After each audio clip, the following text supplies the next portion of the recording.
I'm Andrew Sherman. I'm a Texas transplant who has always been in pursuit of art as a career. I've played in bands, pursued an acting career in Hollywood, but I found it behind the lens of a camera here in Dallas, Texas. I was born in New York, I've lived in Chicago, Los Angeles, Austin, but I love Dallas. There's a magical artistic scene in Dallas that mostly goes unnoticed to the outside world. This podcast is focused on what makes it so special and the people who make it thrive artistically. If you don't live here, and even if you do, you might not have heard of them.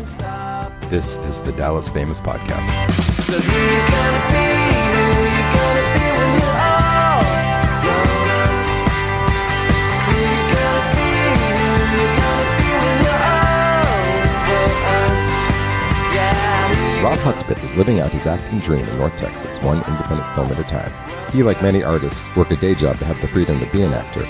And the roles and opportunities here are even slimmer in North Texas. His day job actually improved his acting, first as a patient, then as the coordinator of the simulated patient program with Texas A&M. He's an SMU graduate, and you might start seeing him in some indie films in the near future. I hope you enjoy my chat with Robb Hudspeth. We are here today, Dallas Famous, with actor Robb Hudspeth. Yeah. Is that how you introduce yourself? Actor? Yeah, Robb Hudspeth, and I'm with Andrew Sherman. Yeah. Yeah, well, they know that. My name's on the Well, thing. I know that. So. No, but I mean, like, is that you're an actor? That's how you can present yourself. Yeah, and that's how we met. Yes. Originally too. Yes, So. in T-Bell's class way back when. Yeah. So yeah, I mean, I've had every other job that they have out there, but actor has been my main focus, I believe, probably since 1992. Okay. Yeah. It's 92. Yeah. I mean, so I lived in LA for a while, and so I have that perspective. But like, what is it? Let's just start with what is it like trying to be an actor, a working actor in North Texas?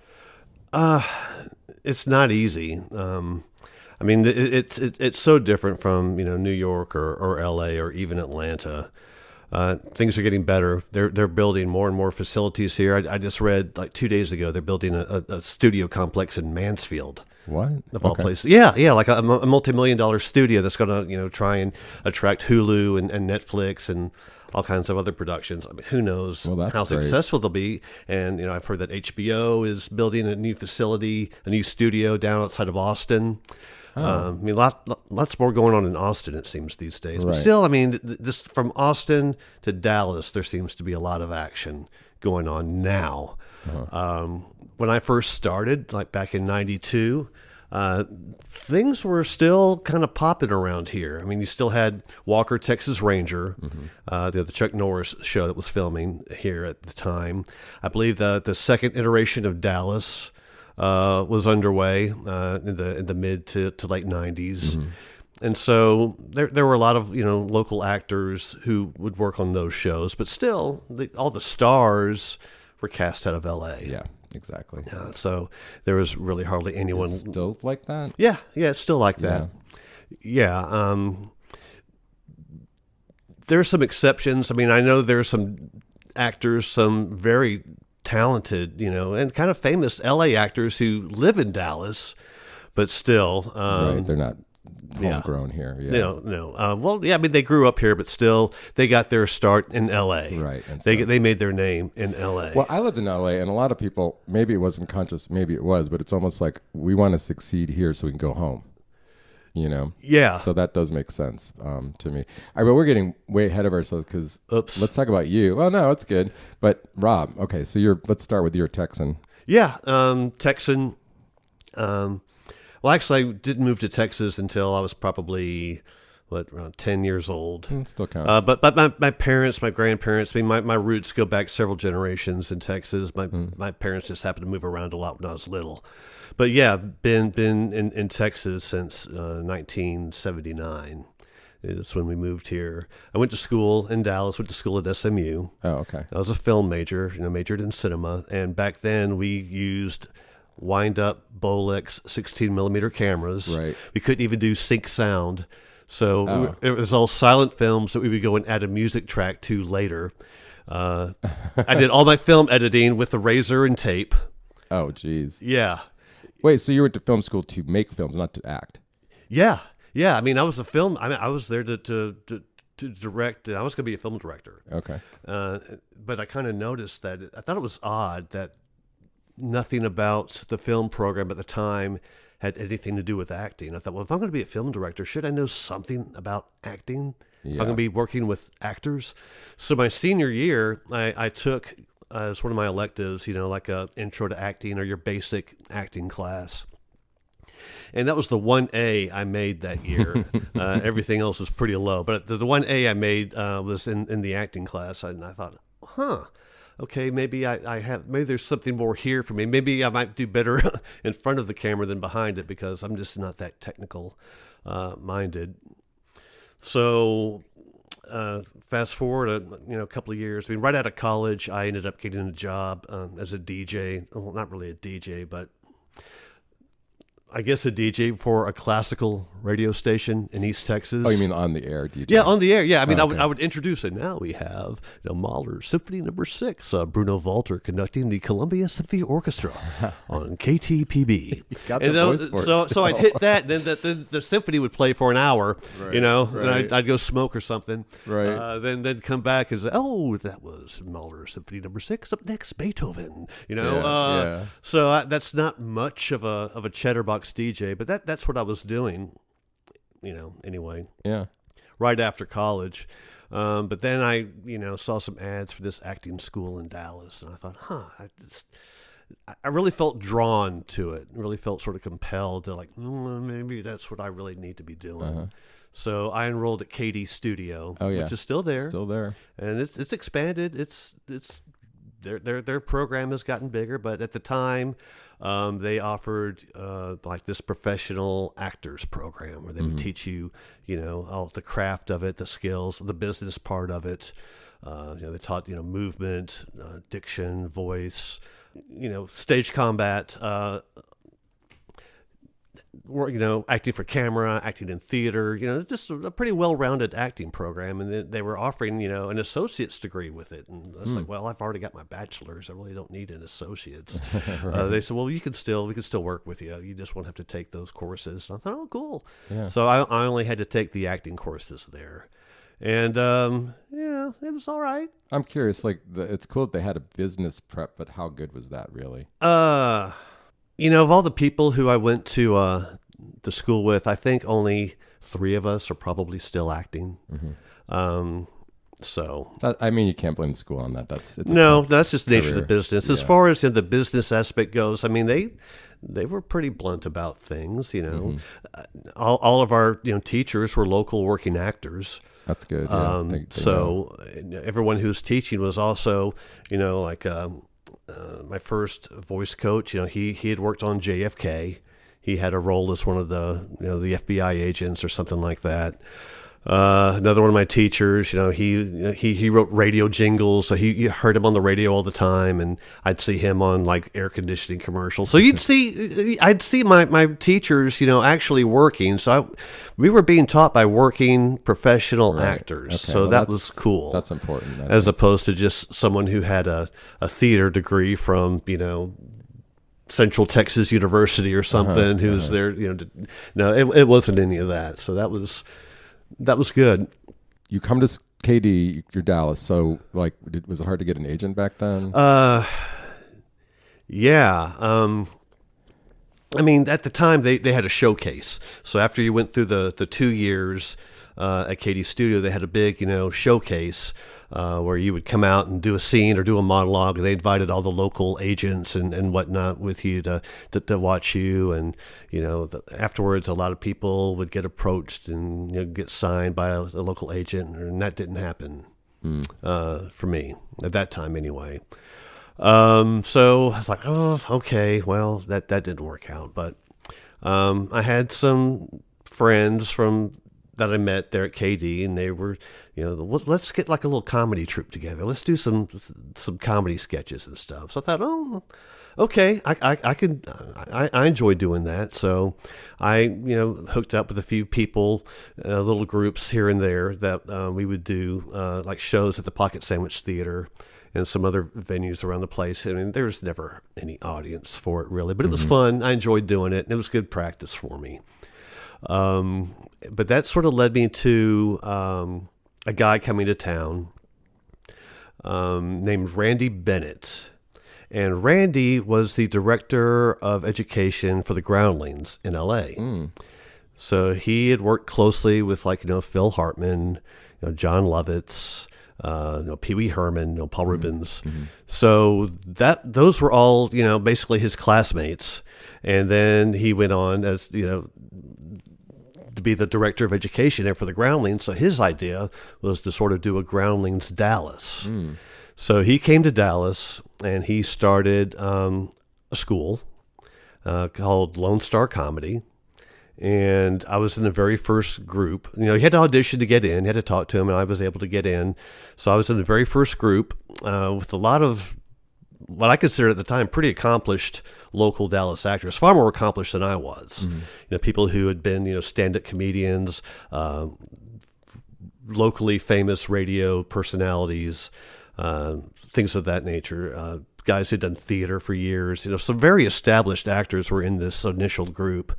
And even the 2 or 3 classes that came afterwards were some pretty strong actors around town. So I went through that program doing the 4 levels. I guess the Groundlings had something similar. You go through these different levels. So after level 4, we had our big showcase and everything, and someone who had represented some of the other people in the group approached me and said, "You're in if you want to be in." I said, "Yeah, I'd like to be in." Yeah, thanks. So that's how I got signed with Sharon Howell. She had her own agency at the time called Double Take Talent. And 2 or 3 of my friends from Lone Star Comedy were with her. And then a few years later, she joined the Campbell Agency. So she brought all of her talent with her. So that's how I ended up at the Campbell Agency, where I still am today. And that's one of the top agencies in town. Yeah, for sure. Everyone's going to argue, well, who's the best? I don't know. All I know is Campbell's been good. I've enjoyed working with them. They do print. They do voiceover. They do the full gamut. So it's a full service. Yeah, I always feel like the answer to who's the best agent is the one that gets me work.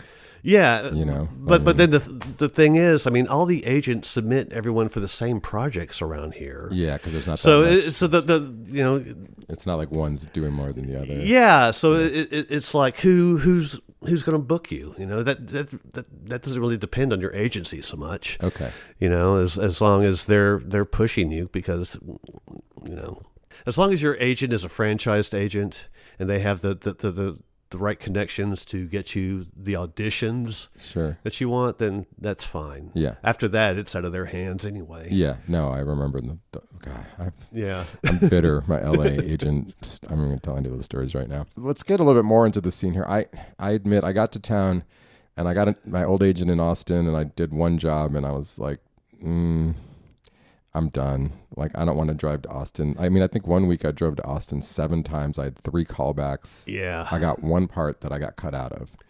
And it's better I did in LA, actually, which is sad. But I was and I started doing the photography. So I was like, I can't commit to a photo gig and then I have to cancel it that day. So, that's the thing with being an actor. Having a regular job is tricky. Yeah. Yeah. That was tough. Trying to find a survival job and still act, that has always been the challenge. So, I've been pretty fortunate for the most part to always have jobs that allowed me the flexibility to take off when I needed to, because all those stupid drives to Austin. Luckily, those are a thing of the past now, because now everything's on Zoom. Oh, okay. So, pretty much, I can't remember the last time I did an in-person audition. Weird.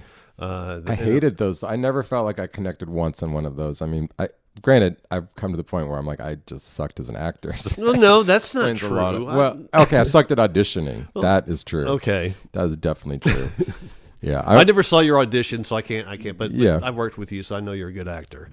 Yeah. No, I should say it like this. I feel like I know more than, I feel like I'm a better actor than I ever was, but I have so little. In fact, I had someone offered me a role in LA very recently that I was going to film in my studio myself, and I got close to it, and I was like, I don't really want to do this anymore. I turned it down. Wow. I know it sounds weird. I mean, because like for me, and maybe it's true for you, like I must have quit acting 10 or 15 times. I used to think the secret of success was you had to quit and not care, but that's not true, really. Well, yeah, I've heard that too. I've read so many stories about so and so, had finally quit acting. They were done with it. Then they got the call like 2 months later from Netflix. I know I have a friend that was on CSI Miami that actually happened, but it's the only person I know that really happened. I've heard about 2 or 3, actors who, ended up on major shows who had recently decided to stop acting. Be done, yeah. So I thought, well, maybe I need to quit too. Yeah. I've done it like 10 times. I mean, I'm done now, but yeah. But no, I love it too much to ever want to quit. I just want to keep rolling at it. Well, I just feel like from an outside view, you have a really good groove with it. Like you seem to get into different projects. You seem to be having fun. The roles you get sometimes are really outrageous. Yeah. So, I mean, why would you quit that, right? Well, I mean, that's the whole thing. I'm not doing it for money or for fame. I'm doing it because I'd rather spend a weekend acting than just sitting around the house. Mm-hmm. I don't care if I'm not getting paid. If it's a role that I connect with, if it's something I want to do, I'll do it. Yeah. And if I get paid, great. If I don't, well, then it's going to be something that I want to be doing. I'm not going to show up, and act for free for something that doesn't interest me. Sure. And there's a lot of stuff out there that no longer interests me. And I no longer, I'm at a point now where I don't need just to do something for my reel. Everyone's trying to look for something to add to their reel, and right, which is important. Yeah. It's tough for some people to get. I just tell them, man, do student films. Yeah. I mean, I've done some high school films. I got some footage that was great, better than the supposedly professional, jobs that I booked around here. Because some of these private schools around here, the equipment they have and the professors they have. Right. I mean, yeah. For those that don't know, reel, it's a demo reel. It's like clips of like different things you've been in. I remember in LA, I was doing a lot of extra work, and we were trying to how do you put a voice in that where it looks like you said something when you didn't. That's how bad it was for me back there. But anyway, well, one of the things they do around here is, you can pay someone, they'll write a little scene for you and they'll film it. Mm-hmm. Yeah. Cost you about $1,000 or something, but they'll give you, a little 5-minute film featuring you, right, that you can use for your reel. And that's one way to go. That way it's definitely showcasing your strengths, but again, it's something that you're having to pay for. It's cool, but I just feel like in this day and age, you could make your own 5-minute film just as easily and not pay. Maybe you pay a little bit for certain things, but not $1,000 even. Yeah. Oh yeah, for sure. Yeah. Well, so we met at T-Bell acting studio, and then I got this weird job doing pretending to be a patient. And then I brought you in, and then now you took over. So talk about that for a minute. Yeah, in fact, I'm still doing it. That's weird how things kind of work out. Yeah, you brought me on to be a standardized patient for Texas A&M Medical School. Mm-hmm. Basically we're fake patients, like that Seinfeld episode that people. I saw Kramer. Yeah, remember? But not anything like that. It's nothing like Seinfeld. I wish it was. You wish it was. Yeah. That would be much more fun than the reality. Well, the reality's kind of cool. It's fun. I remember, it was after I'd been doing it for 2 or 3 months. T-Bill, Teresa, our acting coach, she was like, something's different about you. You're better. Well, you've been going to you've been going to other acting teachers. And I was like, no. Right. I said, no, I've been doing this. And it did really kind of hone my acting skills in a way, because I was always, the improv comedian. I was always the yuckster. I was always, trying to make the guy at the back of the theater laugh, which doesn't work for film. Yeah. For film, you got to bring everything in and be as real as possible. And for this job, that's exactly what you had to do. Because you had a med student who was a foot in front of you, and you had to convince that student you were who you said you were, you had what you said you had, and convince them that you were really, Larry Grimes with an upper respiratory infection. You would have to talk like this, and you would have to show pain, and you'd have to be real. Yeah. There's no hamming it up when you're a standardized patient. Yeah. And so that helped me a lot as a film actor. Interesting. Actually, it really helped me, get real and bring things in, and not always try and, be the youngster that I had been for so long in these improv comedy groups. Right. You know? Yeah. For me, I looked at it as it was a true character study, because every kid, like sometimes 10, are asking you everything about you in a completely different order. And there is no way to memorize it like a script. No. And I mean, that's kind of why I stopped doing it, because I started getting really stressed out with the memorization. And I had these jobs where I didn't have enough time to, I was like, I'm at this job until 10 p.m. and I'm going to get up at 7 a.m. and do this. And I can't remember anything anymore. That was one reason I quit. We know the other reason. Yeah. But we won't talk about that. Yeah. So anyway, the director at the time, I guess she saw I had an aptitude for it, so she kind of made me her assistant, and then she basically just sort of started grooming me to eventually take over, because I mean she wanted to move on. I mean, she had a PhD. She was overqualified for the job she had, so she was looking for something else. So she was basically training me to take over. So when she left, that's kind of what happened. So cool. So then I started running a program, and it was great for a long time because I still had all the flexibility, still able to do everything I wanted to do as far as auditions and jobs and whatnot. But all that's kind of changing. Things change, administrations change, people in charge change. So I'm still doing it, but I may be doing it in a reduced capacity. Okay. Just and that's my choice. Sure. Because I have to keep doing what I want to do. Yeah. If I can't keep acting, then what's the point of doing this job? Yeah. So another thing is now I'm more of an administrator. I don't get into the room with the students so much anymore. I'm the trainer, administrator, scheduler. All the boring stuff that I don't like. Right. Yeah. It's like you're so qualified that now you don't get to do the fun stuff anymore. Yeah, exactly. I'm a big kid. I want to keep doing the fun stuff. Yeah. Keep playing. Yeah.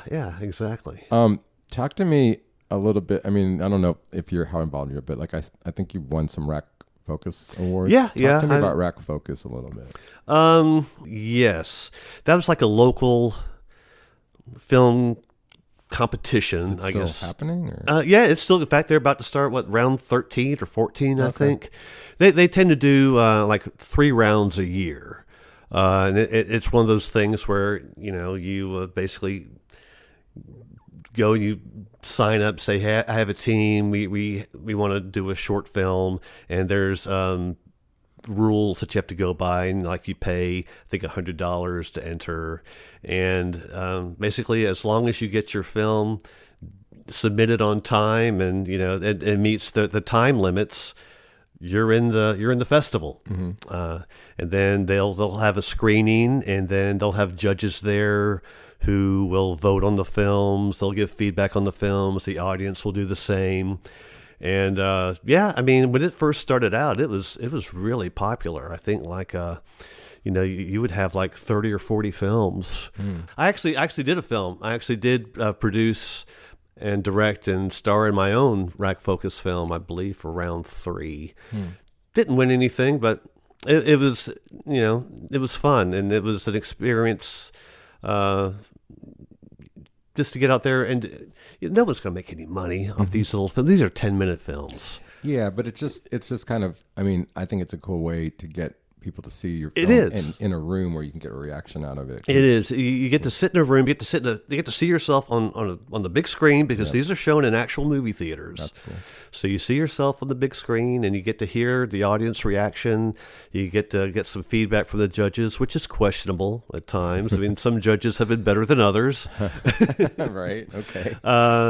But I won a couple of Best Actor awards, and that was back when they would have 30 or 40 films to choose from. So Nice. I thought, yeah. But I mean, a lot of it is I lucked out and was just in some really good films. I had some great writing, and I got to play a character that just really fit me.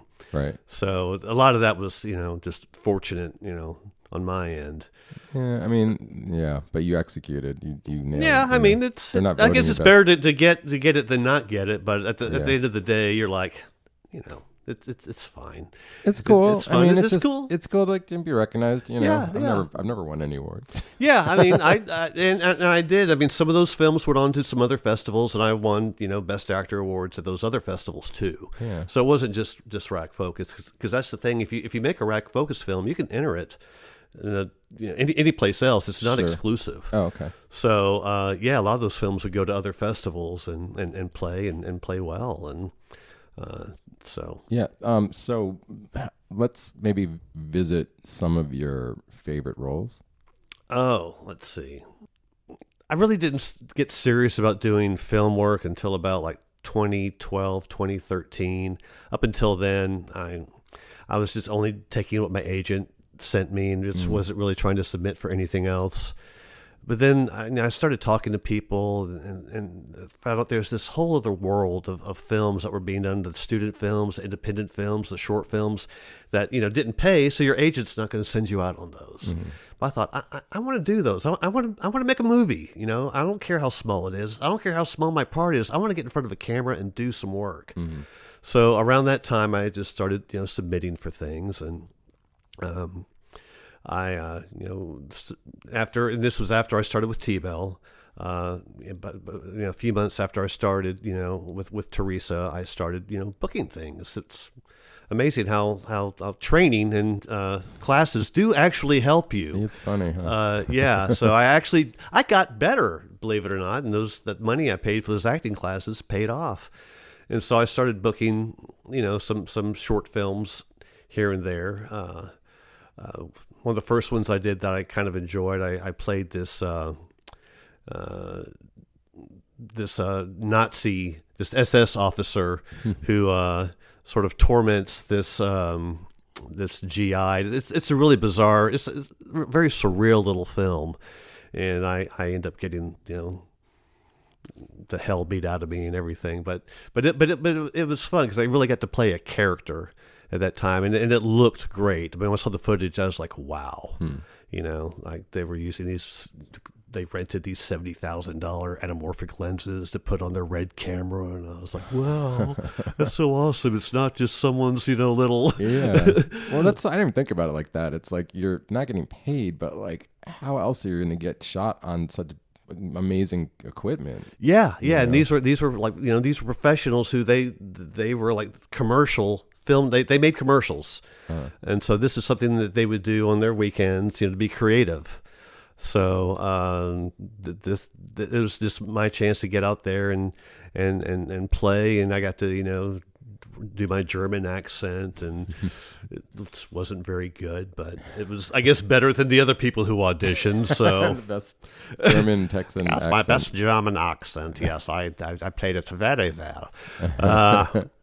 So that was called. I think Leap Now Into the Fire. I doubt you can see it anywhere. But that was my first experience, like, with someone putting like latex, prosthetic makeup on me, wearing authentic uniforms and being somewhat professional. Professional set, professional filmmakers and whatnot. And actually, I think I did get paid for that. It wasn't much, but I think I did get paid. So that was like one of my very first paid film roles. So it's memorable more for that. But probably the film that I guess sticks out the most was my first actual true feature that actually did something that I did with my partner in crime, Kristen Keith, who's in the audience here, being very quiet. Very quiet. But yeah, I'll try and get her to laugh at some point, because it'll pick it up. Anyway, we did a film together. It is a feature film called The Scientist, and we shot that back in 2017. We were the two leads, so I was the scientist. She played my dying wife, who I was trying to save. This is something that we shot, over a course of like 3 or 4 months, mostly on the weekends and whatnot. And so, the film has gotten, if you want to get scared, it's not the movie to watch. It's not, even though it ended up being marketed as a horror film, it's really not.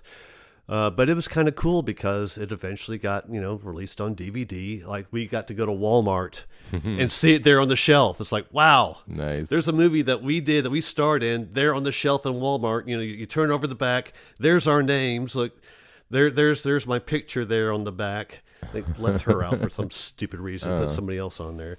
At least they spelled her name right. They didn't spell my name right on the box. So I was like, thank you. But did you go around like in Walmart, like holding, like just next to your face? Yeah. We took about 100 selfies there and pictures at Walmart. Holding up the DVD and this was during COVID. This was like right after some of the COVID started relaxing, where Walmart was open again, but everyone's still walking around in masks. We're taking our mask off and doing shots of us with our DVD cover. So that was really really cool, really memorable. That was a lot of fun. But as far as other roles, I think I did an episode of Murder Made Me Famous. That was fun. That looked really good. That was on the Reels channel. It's still around. Reels. They do a lot of recreations. They do true crime, true stories. The so and so story or whatever. So this was it Natalie Holloman? I think she's one who went to Aruba and was murdered by this Dutch kid who's a real piece of shit. Can I say that on your podcast? Yeah, sure. Yeah, a real piece of shit. Anyway, so I played his even his bigger piece of shit dad. So I got to have a Dutch accent, and I went in but. It's funny because it was all shot, in Dallas, and people are thinking that, you watch the show, you think we actually went to the Caribbean to shoot it, but we didn't. But the magic of movie making. That was cool. That was fun. And then recently, I did an episode of The Chosen, which is a very, very, very popular Christian series. Based on the life of Jesus and mostly the apostles. It's really more about the apostles than it is about Jesus, and it's very well done. I mean, they have a massive budget. I was shocked but it's worldwide because they have their own streaming service. So like you download their app and you can watch all their shows, and that's where they sort of like say, pay it forward so people contribute money. They it's like an offering for them to give money, to The Chosen, and that's where they get their budget to do the show. And so they flew me out to Utah to tape what ended up was like I'm only on screen for barely a minute. It's probably less than a minute, but they flew me, first class out to Utah and put me up because there's this huge ancient Jerusalem set that the Mormons built. So okay, yeah. So they would go out there, because you go to Jerusalem these days, it's all modern. Yeah, but so and also it's a lot of other complicated. Expensive. So anyway, there was this huge Jerusalem set, out in Utah that that I went out to and spent a half day, shooting. I didn't even have any lines, but still they like, well, we wanted a strong actor to play this role because you don't have any lines, so we need someone who can. Okay. Give us. I was like, okay. I'm happy to be here. Thank you. Yeah. I had my own trailer and everything. There's got to be something we can learn from that to make our own. Like, how do we get it's crowdsourcing, but like at another level. Like, I guess you got to have some like really good spiritual bonuses or something. I don't know. Well, I mean, having a popular religion probably helps. Do we have to start a religion to do this? That might take a little longer. I know some other people have done it. So they don't tend to. They usually end up with everybody dead at the end. So. Yeah, well, Elron, those people are still alive and kicking. Oh, yeah. Yeah. Okay, we went there. Anyway, but that was a memorable thing that I did recently. That's interesting. That was pretty cool. That's actually wild. Yeah. Yeah, it's definitely different. Something I wasn't expecting. I'd actually auditioned for the role of Pontius Pilate.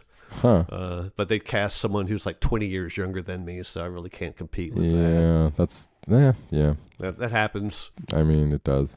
How about any advice you got for an actor getting going out here in North Texas? Get into a class. I mean, really, so many people think, oh, I'm a natural actor. My parents said so. Or all my friends think I'm funny. Right. Or I don't have to memorize stuff, but if I have to, I can. I'm like, okay, whatever. That's not going to help you on a film set. But really, getting into an acting class is not only good just because you'll end up being a better actor, but the people that you meet. Mm-hmm. I mean, you'll get to a certain level, like in T-Bells where we were. I mean, that class was full of working actors. Mm-hmm. I mean, working actors still train. And so you want to be around other actors who are working because they'll recommend you for jobs. Right. I've got several jobs from just people I was in class with because they knew I was good or they knew what I could do. They knew I could be counted on. So that's and I've done the same. I've been in so many productions where they say, "Gosh, we need someone who's like some like a 20-something-year-old guy. Do you know anybody, Rob?" They're like, yeah, there's this guy in class who's great. He'd be perfect for it. Mm-hmm. And he ends up getting the part because I recommend him. Right. Because I can honestly say he is good. I watch him act every week. Right. And so people can say the same thing about you, if you're in a class. Mm-hmm. So getting into a class that, where other working actors go is probably the number one thing I would recommend. If you're going to try and do it without, you're on your own, buddy. I can't help you. Yeah, I agree with that 100%. What are you working on now that we can find you? Let's see. I did shoot a film, speaking of interesting films, last year, I think, Kanani. When was that? Yeah. It was the Nigerian film, actually, that they filmed. Like 60% of it was in Nigeria and like 40% was like shot here in North Texas. Of course, in the North Texas part, I played the bad guy. Spoiler. Anyway, that film is just now starting to come out. It just played like the Pan-African Film Festival in LA, and they're going to start. And it may be the first film that I've been in that I had a significant role in that's going to get a theatrical release. Oh, that's exciting. Yeah. Yeah. That's the goal. They keep saying that it will, whether it does or not. If it does, it'll probably be something limited. Like independent theaters, something that might play the Angelica or the Magnolia or some, I doubt you're going to see it at your local Cinemark. But I don't know, you might. So anyway, that film is hopefully coming out soon. Kristen and I also recently did a horror film called Wicked Season. That we played some monstrous characters. So that should be coming out probably within about a year or so. Help me out. I'm sorry, Kristen and I we work together all the time. We've done like over 30 films together, so sometimes I have to try and remember what all we've done that's coming out that we're working on. Are you still doing the podcast or no? No, yeah, we were in a podcast together for years called Far Out Fiesta. It was all scripted, where we would just play different characters with different voices. I don't know how much of an audience we ever had, but we just had a blast doing it. And honestly, like, I know it really helped our voiceover work because we would have to do so many different characters every week on the fly, typically, that it really helped in that respect. And plus, it was just fun. Right. It was just fun to do. Right on. I bet are you having fun doing this? Yeah, it's been interesting. First of all, it's weird because I don't really have access to great analytics. So I don't know even how it, like if I go out in the world, someone talks to me, I'll know, but otherwise. But it's fun, and I've gotten some interesting jobs already because of this. I think people are like, oh, that guy does that. Oh, he does that. And they've hired me. So that's not why I was doing it. But yeah, because this has like nothing to do with rock and roll photography. No, it doesn't. But I mean, which you're great at, by the way. I've enjoyed your photos that you've been posting. Thanks, man. I mean, I think what it is that if you're going to be a public persona, the more good content of different things you put out there, just the more you're in people's mind, Well, yeah. In fact, I not only study with Teresa Bell, but I also do it online with Glenn Morshower.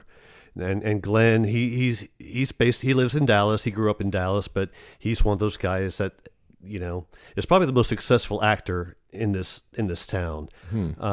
If you look him up, you'll recognize him. I mean, he's been the general in all the Transformers films. He's the general in all the Call of Duty video games. He's been in 24, Ozark. He's pretty much worked with everybody. And so he is like the consummate, professional film and television actor. And so his classes are very valuable because, I mean, he's still doing it. I mean, he's working all the time. He will still do class from his hotel room in whatever town he's filming in. That's cool. And he's a motivational speaker as well. And so one of the things he told us that this really resonated with me, and one of the reasons I was excited when you invited me to do this podcast with you is he said, it's not who you know. That's bullshit. It's who knows you. Yeah, absolutely.